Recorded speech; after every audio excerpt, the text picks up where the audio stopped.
All right. Hello, everyone. Welcome to Leadership Talks. I'm Paul Ragusa. I'm the editor with Security Systems News, and I'm excited to have Ray Coulombe with me, and he is the Managing Director for Security Specifiers. Hi, Ray. How are you? I'm doing well, Paul. How are you? Great, great. And thanks for joining us. And if you don't mind, if we could start, can you tell everyone more about Security Specifiers? Sure. And hello, everyone. Thanks for joining the webcast here.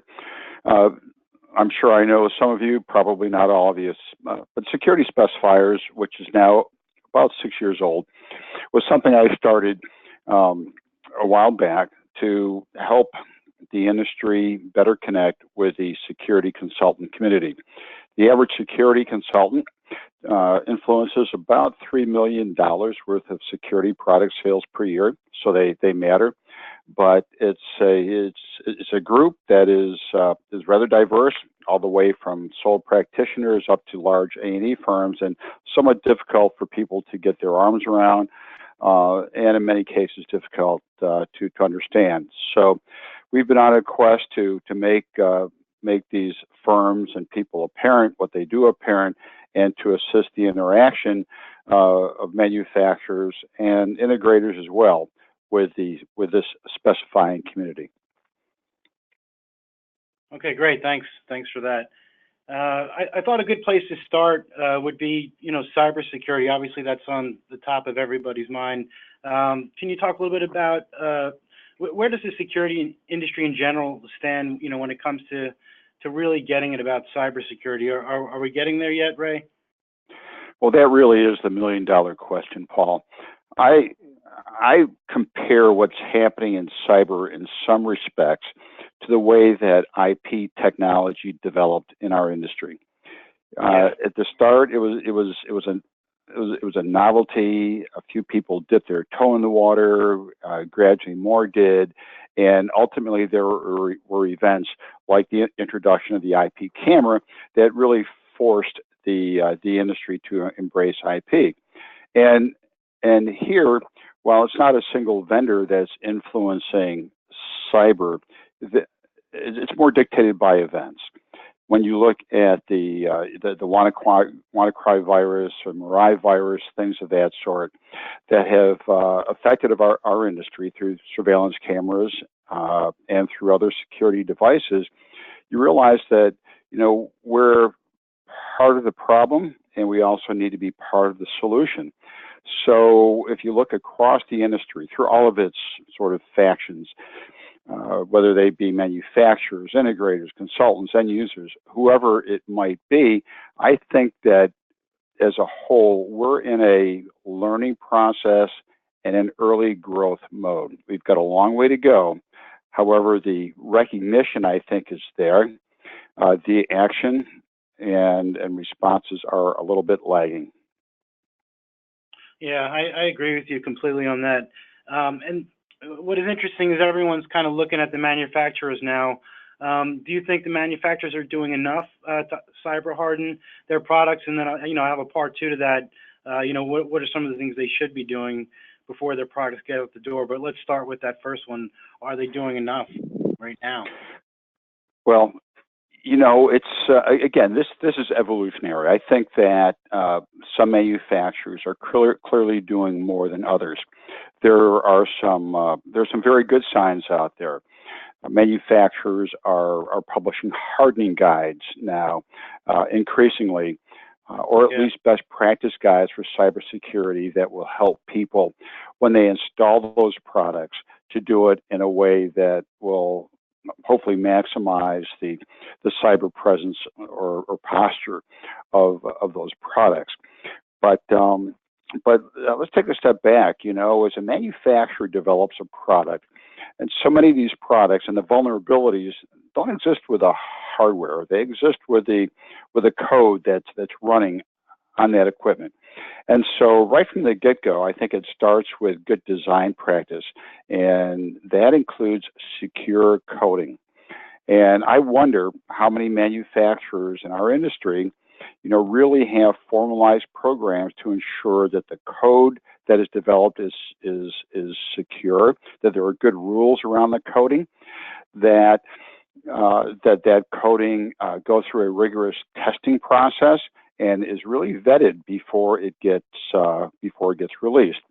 And then along with that, you've got the updatability of the product. So how amenable is a product to getting updated, and how are the manufacturers then educating their customers about not only during the installation doing things right in terms of settings and good install practice, but then beyond that, it can be good on day one, but if a code vulnerability is discovered and there's a patch for that, how are those patches getting blown out there to the customer base, and what are manufacturers doing to sort of incentivize their integrators as well as the customers to perform those updates to keep their products up to snuff? So that's the part A. I think that, again, in summary, manufacturers are doing some things, some more than others, but there is clearly a long way to go. I mentioned the secure coding is certainly one partial answer. You want to make sure the code is as good as it can be when that product goes out the door. Part of that is penetration testing or vulnerability testing of those products. And there are a number of manufacturers I know. A couple of examples that come to mind are Linnell and Software House that do have regular programs of testing that code by an outside agency to make sure that it's good. Making sure that the documentation is up to snuff. Now, it's interesting. One of the protocols that can be used that's helpful in knowing what's going on in the network is called SNMP. And SNMP has been around in the IT circles for years, and every camera manufacturer I know has SNMP capability in their cameras. However, if you were to review the documentation behind those cameras, you find that there's very little mention about what it does, how to turn it on, how to use it, and there's no standardization on that protocol. So, having good documentation and something that correlates well with the product, and particularly as it might impact cyber, is important. I think another aspect is our password requirements. So I was at an Access event earlier this year where they've contracted with a firm or worked with a firm that has an application that sits on their camera that actually enforces good password and good certificate practice. And then also having good strategies, as I mentioned before, for updating that product as fixes come around, are all things that the manufacturer can do to help. I just noticed, by the way, yesterday I got a note from Hikvision about the fact that they're publishing or making available to government entities on the Hikvision website their source code for review by those entities. And I think we're seeing movement by Hikvision in that regard, and some of the things that they're doing, I think, should be emulated by others in the industry. So we're seeing activity even now as we speak. Yeah, it's very interesting. Thanks for sharing that. Now I know Security Specifiers is all about the security consultant dynamic in the industry. Where are they in this discussion? Well, I'd like to think that we're taking a leadership role, as many other organizations are. Organizations like SIA and PSA are a couple of notable examples. In fact, they're co-sponsoring with Reed a cyber secured forum in Denver in early June. But I think part of it is well, first of all, the specified community in general. Where are they at? I think they're a microcosm of what I described earlier. You've got a number of people across the board, some of whom are very capable, many of whom probably have been in a bit of denial about whether or not this is really part of their responsibility.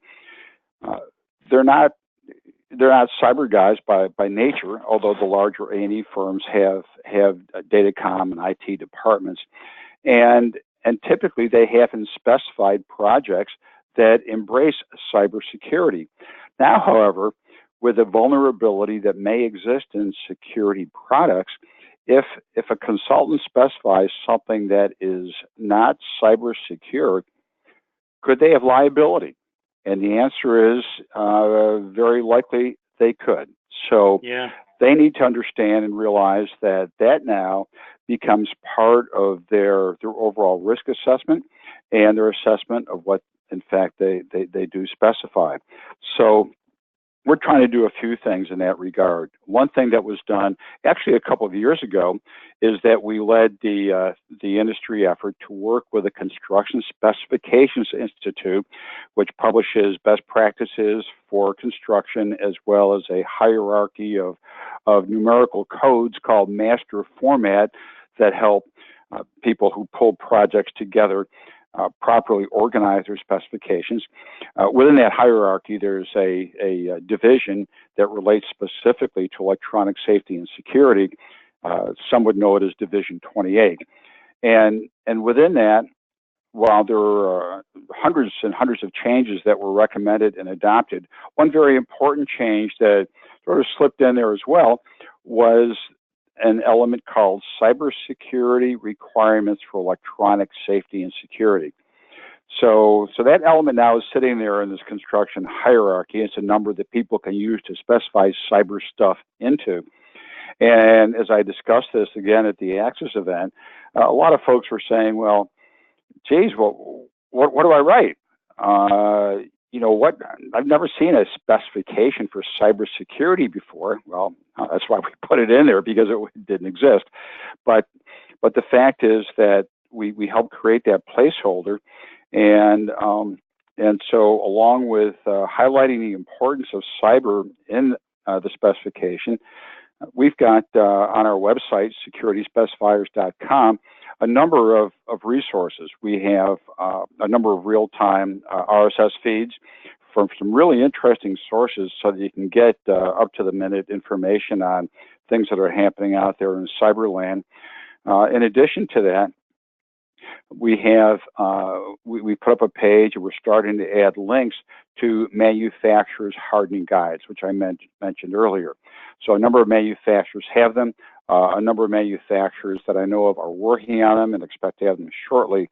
But it's our hope to have a page that has a pretty comprehensive listing of those guides, and that's literally getting nailed up here as we talk. I'll probably have a few more up there this afternoon, in fact. Beyond that, I think whenever I talk or moderate a panel or volunteer to talk or whatever it might be, as I'm doing in the cybersecurity forum, I'm trying to edge more and more towards cyber myself. And even in the IT course I teach out at PSA every year, we've added a cyber element to that. I think that having just having a focus on it, and if whether you're the educator or the student, becoming more knowledgeable to either educate people better or to learn more is all part of it. It's like, look, we all had to learn IP terminology and networking technology and all of this if we wanted sort of long-term viability in our roles here. Cyber is another key part of that, and we're trying to help out with that. Yeah, and I just wanted to point out, I've been really impressed with everyone in the security specifier community, the consultants, the specifiers, especially on the cyber piece.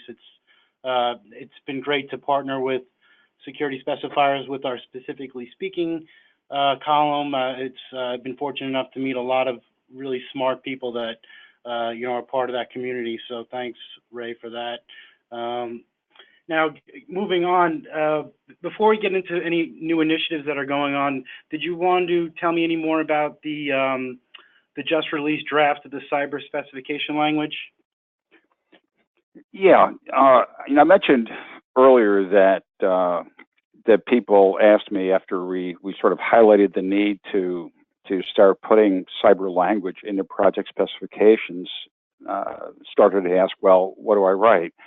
And it became a realization that somebody really had to take the first step in putting that language together in the proper form that consultants expect to see, and that the kind of language that people on the receiving side expect to see in bid specs.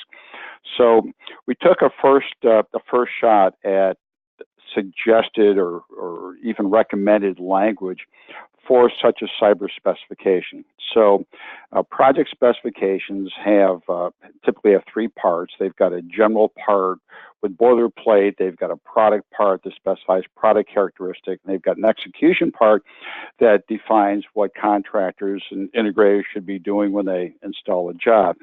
And so by taking that template and putting in some language around that, for us, it was a way of starting the conversation. Draft 1.0 is on our website. It's freely available under a free license for people to take. We hope that people will look at it, embrace it, comment back on things that should or should not be in there, and to provide a starting point for consultants to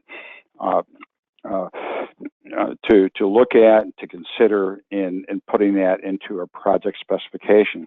So a couple of examples of that are show me the manufacturer's cyber hardening guide for the products that you wish to use on this project.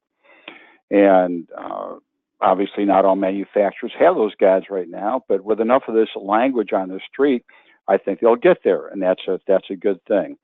Or describe to me what your password provisioning strategy for this project is going to be. And we all know that in large projects, password provisioning strategies, if there is a strategy, are all over the place. So what, are strong passwords being used? What are the requirements for a password? Are unique passwords being used? How can they be updated? How can they be securely stored or securely transmitted? There are a host of issues around that many don't even think about at the front end of a project. What's your strategy for reporting on the assets that you've installed? So asset management strategy. What are the critical settings in a product? Be it MAC, what are the MAC addresses, IP addresses, open ports, locations, and so forth. Quite often, the clients or the customer is not even given that information at the end of a project. It stays resident on the installer side. And asset management is a key part of cybersecurity. So there are a number of things like that we put into the specification that people should review. And this is not anything that's formal. It's not a standard. There's no adoption to it other than what people might use and select from that could be of use in putting together a cyber spec. Because I think we start seeing project specs with a cyber element to them, then that is going to help force the cyber dialogue and better cyber practice in the new security projects that get installed.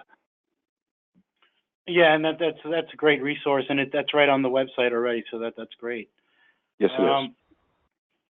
Okay, and we have time for one more question here. What are there any other initiatives going on, security specifier initiatives that you wanted to bring up?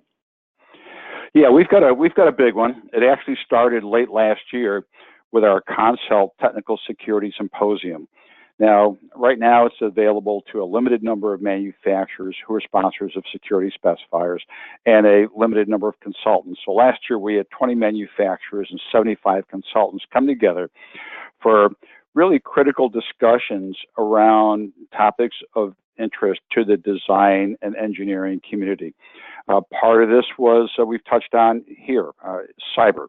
And within that, we discussed consultant cyber liability. We discussed UL cyber requirements and other associated topics. This year, we'll be pursuing cyber, and this year's event is going to be in November in downtown Nashville. But we'll be pursuing cyber. We'll be looking at technology elements, physical cabling, OSDP, that standard which needs to be better understood. We'll have some case studies, including one that has a title that I just love. We're calling it "Securing Cannabis from Farm to Table." As it turns out, that little industry has some very specialized requirements. We've got a terrific speaker, Dr. Rita Singh from Carnegie Mellon University, who's going to talk about voice identification as the next major pending biometric in our industry. But they're all discussions. It's non-commercial. There are no booths. It's not a trade show. It's really something that involves a critical discussion on topics of interest to designers and engineers, and a way for certain manufacturers to get to network with them better, as well as to share their own roadmaps so they can do a better job designing into the future. And so it was a big hit last year, and we hope to expand that this year and certainly going forward. All right, great. Well, that's all the time we have. So thank you, Ray. I appreciate it. It was great speaking with you. Thank you, Paul, and thank you for the support the Security Systems News extends to us. All right. Thanks, everyone, and we'll see you next week.